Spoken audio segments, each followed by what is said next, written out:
जय जिनेन्द्र। आज हम एनसीईआरटी 12th माध्यमिक शिक्षा मंडल मध्य प्रदेश द्वारा अगस्त माह के लिए जारी किए गए मासिक टेस्ट को हल करेंगे। फर्स्ट क्वेश्चन है कि हमारी सत्य कथन बताना है कि हमारी आवश्यकताएं हमेशा संसाधनों से अधिक होती हैं। आवश्यकता का अर्थ क्या है कि आपका जब स्कूल खुलेगा तब क्या होगा, आपको कॉपी, किताब, बैग, बहुत सारी चीज़ों की आवश्यकता होगी। लेकिन इस आवश्यकता की पूर्ति के लिए संसाधन यानी धन क्या है, आपके पास लिमिटेड है। यानी आवश्यकताएं कैसी होती हैं, अधिक होती हैं, और संसाधन कैसे होते हैं, कम होते हैं। तो ये कथन सही है क्योंकि इसमें क्या बताया है कि आवश्यकताएं अधिक होती हैं और संसाधन कम होते हैं। सेकंड क्वेश्चन है कि जब सीमांत लागत घटती है, सीमांत लागत जैसे ये देखिए, ये सीमांत लागत पहले बढ़ रही है और फिर घट रही है। तो जब सीमांत लागत घटती है तो कुल लागत का क्या होता है, तो कुल लागत बढ़ती तो है लेकिन घटती हुई दर से। तो इसका सही आंसर क्या है, ये वाला है। अगला है कि हम कब कहेंगे कि वस्तु की अधिपूर्ति है। अधिपूर्ति का अर्थ होता है, आप इसको थोड़ा सा ऐसे याद कर लें, अधिक पूर्ति। अधिपूर्ति को कैसे याद करेंगे, अधिक पूर्ति। तो पूर्ति अधिक कब होती है, जबकि मांग से अधिक हो। तो पहली वाली स्टेटमेंट सही है कि जब बाजार में पूर्ति बाजार मांग से अधिक होती है तो उसे हम अधिपूर्ति कहते हैं। फिर है उत्पादन शून्य होने पर अल्पकाल में स्थिर लागत। देखिए, आपकी फैक्ट्री है, इसमें आप उत्पादन करते हैं, कभी तो आप ज़्यादा उत्पादन करते हैं, कभी कम उत्पादन करते हैं, कभी शून्य उत्पादन करते हैं। अब आपने एक चौकीदार रखा हुआ है। अब जब आप उत्पादन नहीं करेंगे या शून्य उत्पादन करेंगे, मान लीजिए संडे के दिन, तो क्या आप चौकीदार से ये कहेंगे कि हम वेतन नहीं देंगे? ये तो स्थिर ही रहेगी। आपको 10,000 रुपये देना है तो देना है, ये धनात्मक ही रहेगी, चाहे आप उत्पादन अधिक करें, कम करें या शून्य करें। तो यही पूछा है कि जब उत्पादन शून्य होता है तो स्थिर लागत कैसी होती है, धनात्मक रहती है। तो इसका सही आंसर है धनात्मक। फिर है प्राथमिक समंक कैसे होते हैं।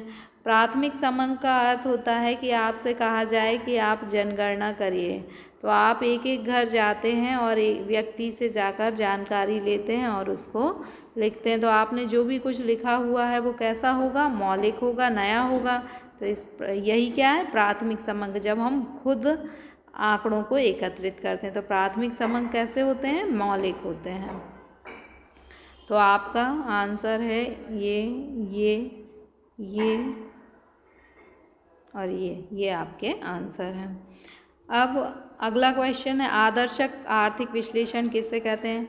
आदर्शक आर्थिक विश्लेषण आपको यह बताता है कि क्या होना चाहिए। आपने डॉक्टर को बीमारी बताई और डॉक्टर ने आदर्श कैसे ऑपरेशन होना चाहिए ये करके आपको ठीक कर दिया, तो वो क्या, इसका अध्ययन किस में किया जाएगा, आदर्श अर्थशास्त्र में। क्योंकि आदर्श अर्थशास्त्र क्या बताता है कि आपका ऑपरेशन करना चाहिए जिससे कि बीमारी ठीक हो जाए। तो आदर्श आर्थिक विश्लेषण आपको ये बताता है कि अर्थशास्त्र में जो भी कुछ हो रहा है, अर्थव्यवस्था में जो भी कुछ हो रहा है वो अच्छा है या बुरा है और कैसा होना चाहिए। जैसे मान लीजिए कि शराब है, अब वो शराब पर जो सरकार है वो क्या करती है, टैक्स लगाती है। जब सरकार टैक्स लगाएगी तो शराब की जो कीमत है वो क्या हो जाएगी, बढ़ जाएगी।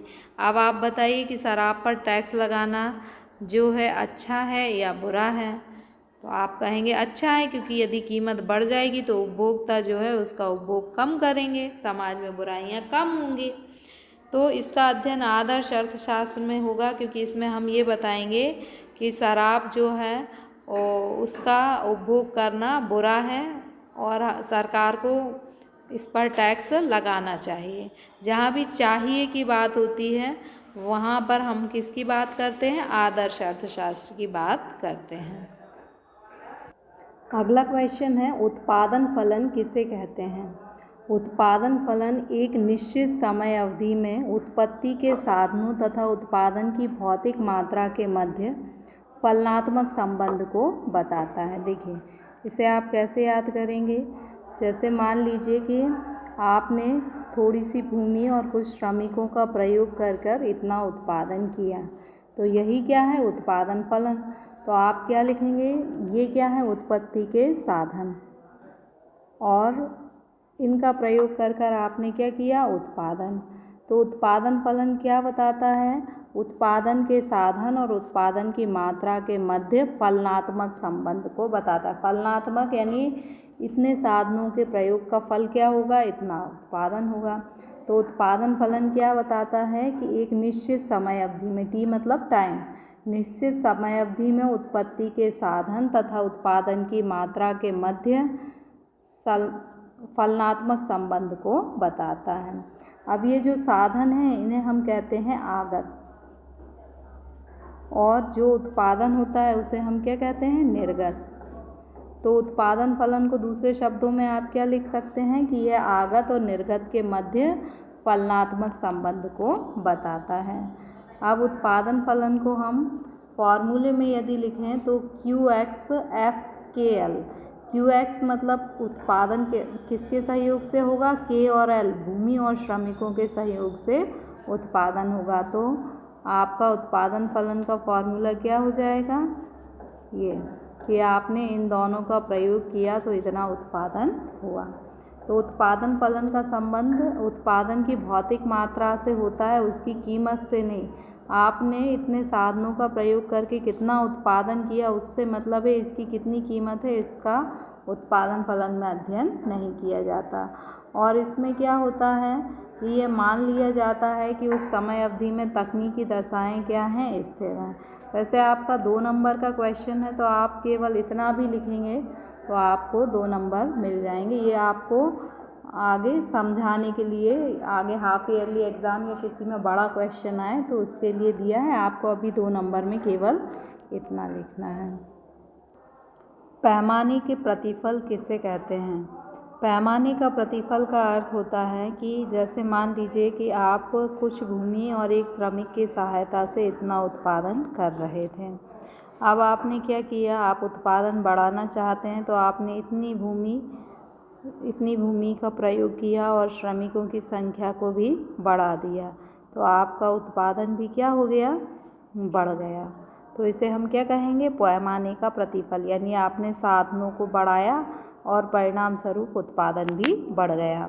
तो पैमाने का प्रतिफल आपको क्या बताता है कि उत्पादन में होने वाले उस परिवर्तन को बताता है जो उत्पादन के सभी साधनों को समान अनुपात में परिवर्तन करने के परिणाम स्वरूप उत्पन्न होता है। आपने भूमि को क्या किया था, डबल कर दिया था, श्रमिक को क्या किया, डबल कर दिया। तो इसके फलस्वरूप जो आपका उत्पादन पहले इतना होता था, अब उत्पादन जो है वो इतना होने लगा। तो पैमाने का प्रतिफल आपको बताता है कि उत्पादन के सभी साधनों में समान अनुपात में परिवर्तन करने से उत्पादन में कितना परिवर्तन होगा। और ये परिवर्तन दीर्घकाल में होता है, क्योंकि दीर्घकाल में ही हम नई भूमि खरीद के उत्पादन बढ़ा सकते हैं, अल्पकाल में तो ऐसा कर नहीं सकते हैं। तो पैमाने का प्रतिफल क्या बताता है कि यदि हम साधनों का पैमाना बढ़ा दें तो प्रतिफल यानी उत्पादन में कितना परिवर्तन होगा। न्यूनतम समर्थन कीमत किसे कहते हैं? जैसे मान लीजिए आप एक किसान हैं, मान लीजिए, और आपने एक बोरा फसल का उत्पादन किया। सरकार ने गारंटी दी कि ये फसल जो है वो 1000 रुपये में बिकना चाहिए, और बाज़ार में यदि फसल केवल 900 रुपये में बिकती है तो जो सरकार है वो क्या करेगी, 1000 रुपये मूल्य पर स्वयं ही फसल को क्रय कर लेगी। यानी न्यूनतम समर्थन मूल्य क्या है, सरकार किसी वस्तु की जो न्यूनतम कीमत निर्धारित करती है उसे हम न्यूनतम समर्थन कीमत कहते हैं। संतुलन कीमत का अर्थ लिखिए। संतुलन कीमत क्या होती है? जैसे मान लीजिए कि आप बाज़ार में गए, आपने कोई वस्तु खरीद रहे हैं, वो वस्तु बोलता है कि 12 रुपये किलो देंगे, विक्रेता ने बोला। आपने क्या कहा कि नहीं, आप 9 रुपये किलो दो, तो वो कहेगा 11 रुपये किलो दे देंगे। आपने कहा कि ठीक है 10 रुपये किलो में ले लेते हैं। तो 10 रुपये किलो में क्या है कि आप क्रेता खरीदने तैयार है और विक्रेता बेचने तैयार है, तो ये क्या हो जाएगी, संतुलन कीमत।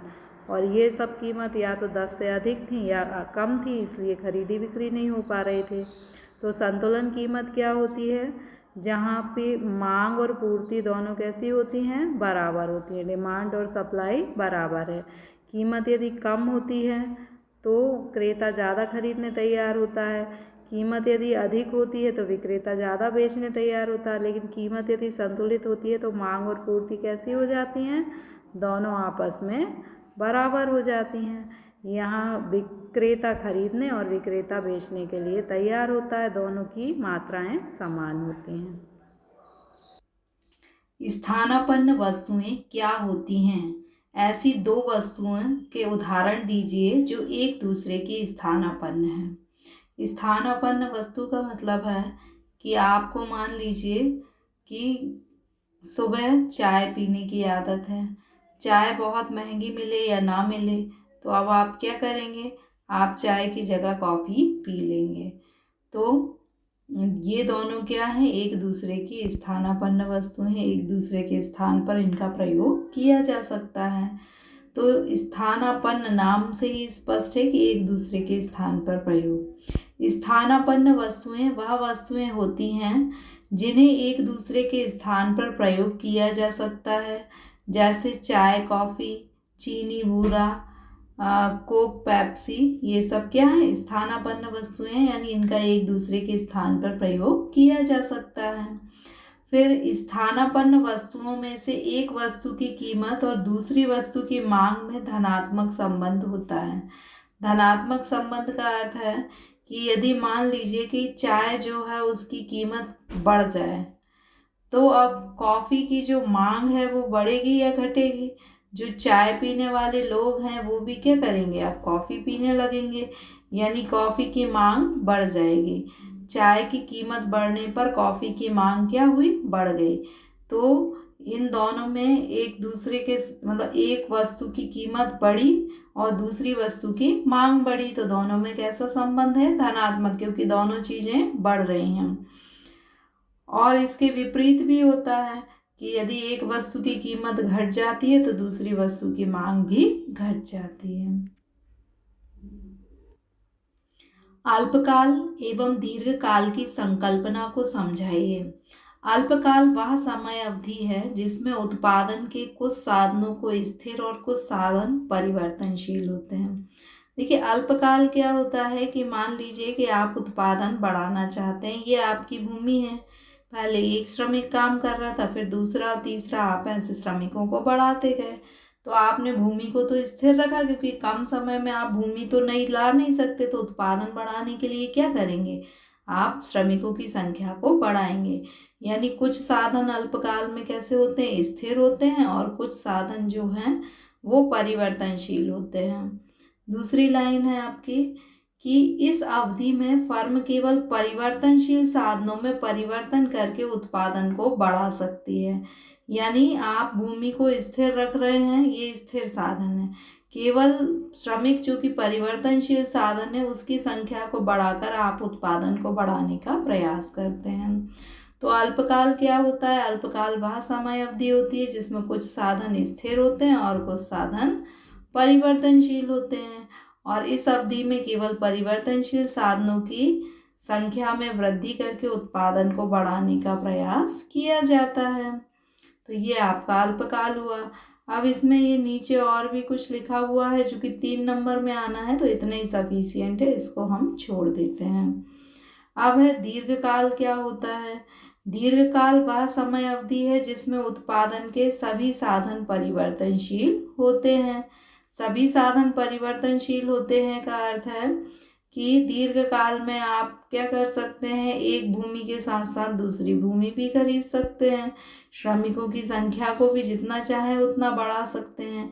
यानी उत्पादन के सभी साधन दीर्घकाल में परिवर्तनशील होते हैं। इस अवधि में मतलब दीर्घकाल में, इस अवधि में फर्म सभी साधनों में आनुपातिक परिवर्तन करके उत्पादन बढ़ा सकती है।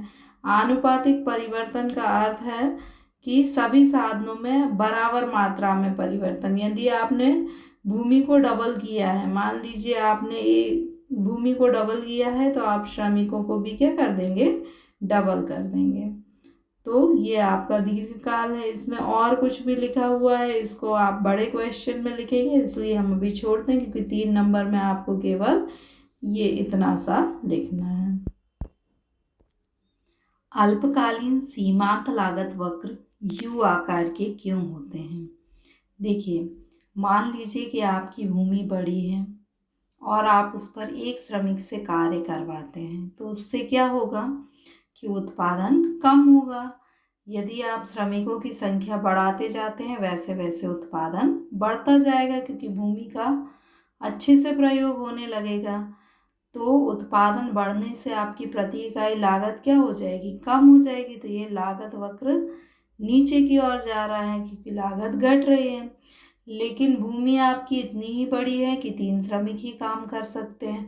इसके बाद भी आप श्रमिकों की संख्या को बढ़ाते जाएंगे तो क्या होगा? अनुकूलतम संयोग आपके 3 श्रमिक थे, इसके बाद भी आप श्रमिकों की संख्या बढ़ाएंगे तो भूमि पर श्रमिक काम अच्छे से नहीं कर पाएंगे, तो उत्पादन बढ़ने के स्थान पर क्या होगा? घटने लगेगा। और जब उत्पादन घटेगा तो लागत बढ़ जाएगी, और लागत बढ़ने से ये लागत वक्र क्या होगा? ऊपर की ओर चला जाएगा।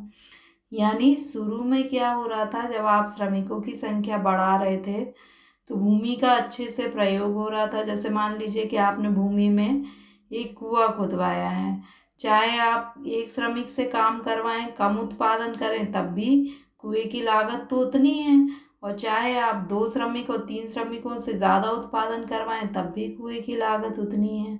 तो प्रारंभ में कुएं का पूरा प्रयोग हो रहा था, यानी आपको क्या प्राप्त हो रहा था? बचत। इसलिए आपकी लागत क्या थी? घट रही थी। तो प्रारंभ में बचत के कारण लागत घटती है, और बाद में अबचत के कारण क्या होता है? लागत बढ़ने लगती हैं। तो आपके क्वेश्चन में क्या था कि अल्पकालीन सीमांत लागत वक्र यू आकार के क्यों होते हैं? यू ये आकार है, तो यू आकार मतलब पहले लागत घटती है, किसके कारण? बचत के कारण। और अनुकूलतम संयोग के बाद लागत बढ़ती है, किसके कारण? अबचतों के कारण।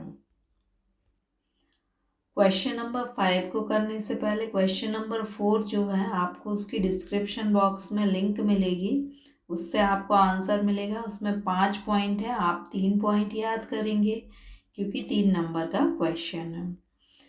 5th देखते हैं। क्वेश्चन में आपको श्रम की इकाइयाँ दी हैं, सीमांत उत्पादन दिया है, इसको हम यहाँ राइट डाउन कर लेंगे टेबल में। फिर पूछा है कि कुल उत्पादन आपको ज्ञात करना है। देखिए, आपकी भूमि है, इस पर आप पहले एक श्रमिक से कार्य करवाते हैं, एक श्रमिक ने उत्पादन किया 3, तो आपका कुल उत्पादन कितना होगा? 3 ही होगा। अब आपने दूसरे श्रमिक से काम करवाया, दूसरे श्रमिक ने उत्पादन किया 5, तो कुल उत्पादन कितना हो गया? पहले और दूसरे का 3 और 5 8। जब आपने तीसरे श्रमिक को काम पर लगाया तो उसने उत्पादन किया 7। अब तीनों का उत्पादन कितना होगा? 5 7 और 3 15। कुल उत्पादन कितना हो गया? 15। चौथे श्रमिक का उत्पादन है 5, कुल उत्पादन के लिए हम चारों को जोड़ लेंगे, 20 हो जाएगा। पांचवें श्रमिक का 3, और 20 में जब हम 3 को जोड़ेंगे तो 23 हो जाएगा। और छठवें श्रमिक का उत्पादन है 1, 23 में हम 1 को जोड़ेंगे तो 24 हो जाएगा। इसे आप ऐसा याद रख सकते हैं कि पहला तो आपको वैसे ही लिख देना है, और दूसरा निकालने के लिए आप क्या करेंगे? 3 में 5 को जोड़ेंगे तो 8 हो जाएगा। अगला निकालने के लिए 8 में 7 को जोड़ेंगे तो 15, 15 में 5 को जोड़ेंगे तो 20, 20 में 3 को जोड़ेंगे तो 23, और 23 में 1 को जोड़ेंगे तो 24। तो इस तरह से भी आप कुल उत्पादन ज्ञात कर सकते हैं। Thank you.